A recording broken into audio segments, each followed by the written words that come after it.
Right, round 8. Before we start round 8, I want to talk to you a little bit about how it's actually going to work, because it is a bit complicated, but it's totally doable. The places you're mostly going to be working are into the chain spaces that we made in our little sort of fans. So into here and here, and through the corners we're going to be working into here, here, here, all the way around those chain spaces.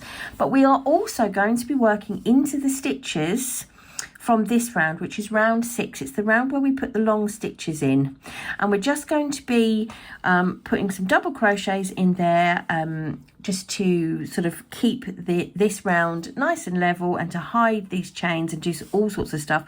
But also at the corners we are joining the two bits together, so we're working through chain spaces and round 6 at the same time. Okay, so there's a lot going on this round, but we will take it slowly, mainly for me really, and we'll work it together and there is nothing to worry about. Before we start, do make sure that your corners of round 6 are marked up with stitch markers, because it's important. You're going to really need those there because there's quite a lot going on. Okay,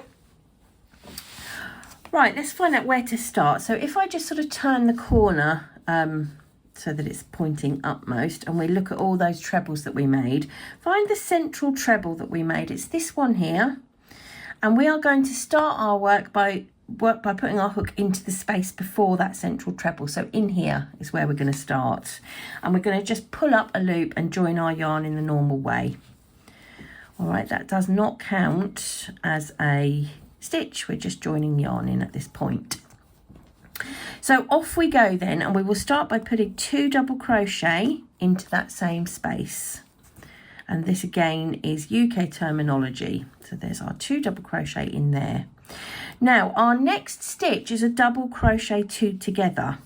So if you remember, that means sort of part creating 2 double crochet and then finishing off together. But to add a little bit of complexity, it's going to be made one part over this chain space and one part over this chain space, but also into this marked stitch at the back. So let's take it slowly and do it together. So I'm going to start and put my hook through the chain space where we're already working, and then through that marked stitch on round 6, and pull up a loop and go through both of those things. Now I've got 2 loops on the hook, and ordinarily to finish my double crochet I'd pick up my yarn and go through those 2 loops, but I'm not going to do that because we are double crocheting 2 together. The next part of this double crocheting 2 together comes across into the next chain space, so you can see it's to the left of that central treble. I'm going to go through there, and then my hook is going straight through into the same marked stitch on round 6. So that stitch has been worked twice now. Okay, pull up a loop coming through all of those elements, and you'll see I've got 3 loops on my hook. Now I'm going to pick up my yarn and go through all 3 loops, and I've double crocheted 2 together there. I can take that stitch marker out now because we're done with that, and it's sort of distracting me. There we go. Okay, I will finish this little section by doing 2 double crochet into the same chain space, 1 and 2. Okay, I'm going to now work into the next chain space over. It's this one here, but also some stitches behind into round 6. But so that my hook is where it needs to be before I go finding those stitches, I'm going to put it through that chain space. Now all I've got to do is worry about where to put it behind. Okay, so what I'm going to do behind in round 6 is I'm going to skip 2 stitches. So I can see my yarn is coming out of this one. I'm going to skip this one, and my hook is going to go into the next one over. And make that double crochet through those 2 layers. Okay, so that's joined round 6 there as well. All right, so those are sort of trapping that round 6 in together with the round 7. and that's done, and that's absolutely fine. And I'm now going to put 2 more double crochet into the next chain space along, so it's sort of in that top of that little triangle there. Look at that. All right, okay, so that's our first bit of complexity completed. And our next section involves us working into, if I put that chain, those chains down behind, involves us working into just round 6 here. Okay, so hopefully becomes a little bit easier just for a bit, but we need to make sure we place our hook in the right stitches to start with. All right, okay, so what we're going to do now is we're going to skip 2 stitches on round 6. So let's just make sure we position our hook to start with in the correct place. So here is where this is the stitch where we've worked. This is the stitch last worked, sorry, on round 6, this one here. I'm skipping 2, and my next stitch I want to work is this one here.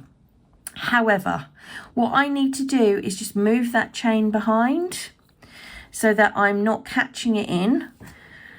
All right, so another way to kind of look at it is to just maul that a little bit underneath so I can make sure I'm finding the right stitch. 1, 2, and I'm going into this one here. Okay. And what I'm going to do, if you look at my hook now, if I go under and have that pink chain sitting over the top and I make my stitch, I will have trapped that chain in there, and that is not what I want. I want to avoid trapping the chain. So what I'm going to do is I'm going to put my hook into the stitch where I know it needs to go, and I'm going to make sure that that hook sits over the top of the chain. Rather than the chain sitting over the top of the hook sits over the top of the chain, and then it's not trapped in. And I'm going to make 1 double crochet into the next 3 stitches. So 1, 2, and 3. I'm going to skip the next double crochet and do 1, 2, and 3. 1, 2, and 3. And now I'm back to working into the chain spaces of this rose round. So I'm going to put 2 in there. I'm going to make 1 chain to skip across to the next one, put 2 in the next one, 1 and 2.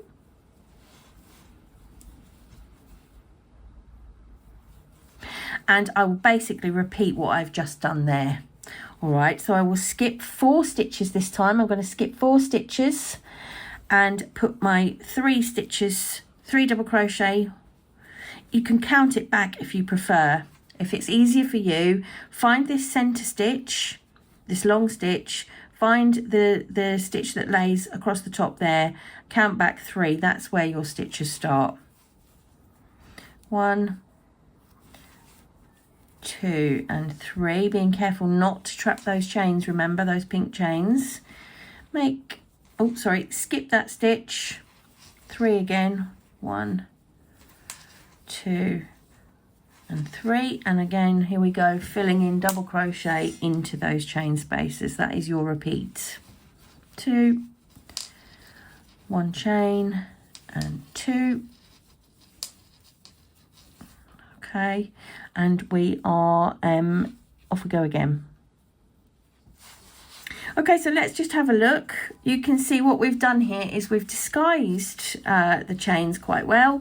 We've filled in the gaps in the between these, what sort of basically look like lovely buds now, or little flowers. We've filled those in with some double crochet to separate out those trebles and make them quite distinct, and we've worked between the two while sort of pushing the chains to the back and not catching them. They're hidden behind the work, they're not caught in, but they are not visible now. So I'm going to work along the edge and we'll go around the corner together when we get to the next corner, and hopefully that will be what you need to complete this round. Okay, I've now put the 3 double crochet into round 6 as usual to the left of this long stitch as we've been doing, and you'll see I'm now butted right up against a corner. And so how we work the corner is we'll do 2 double crochet into that next chain space that we get to, And if you remember, we did this at the other side. We're going to put our hook under that next chain space. So it's a chain space between the triangles. We're going to put it under there. We are going to skip stitches on round 6. We're going to, how many we're going to skip? We are going to skip 3 stitches, my apologies, 3 stitches. And the easier way to do this is if I look from the back, I can see here with my right nail, I can see that my yarn is coming out of that stitch. So I'm going to go 1, 2, 3, and I'm going to go into this stitch here. So I'm going to skip 3. I'm going to put a double crochet right through both layers into that chain space and round 6 at the same time, and that brings me back to the beginning of our round. So at the beginning of our round, we put 2 double crochet into this chain space, and we then went into that double crochet 2 together, if you remember. So it's through that chain space, through the marked stitch. Whoops, I have to keep that there for now. Through the next chain space. Sorry, hopefully that is in where it needs to be. And through the marked stitch again. Sorry, quite tricky with that. And all the way through and finish my double crochet 2 together in that way. And then off I go again on that same repeat. So really the only thing you need to worry about to get around the corner is the 2 double crochet into that first little chain space, and then the 1 double crochet attaching to round 6 at the back, and then you're back on your repeat. So let's have a look at it from the back, and you can just see that it's just being caught in, and your chains are sitting nice and neatly along the back, untroubled by stitches. And on the front you are starting to isolate out, or you're isolating out those rose stitches and making them look like those gorgeous flowers. So that is round 8. Take it slow, read your pattern, and the place to really pay attention is at the corners. That's where you're catching in the round 6 properly, and as long as you don't catch in your chain, you've got it made. So good.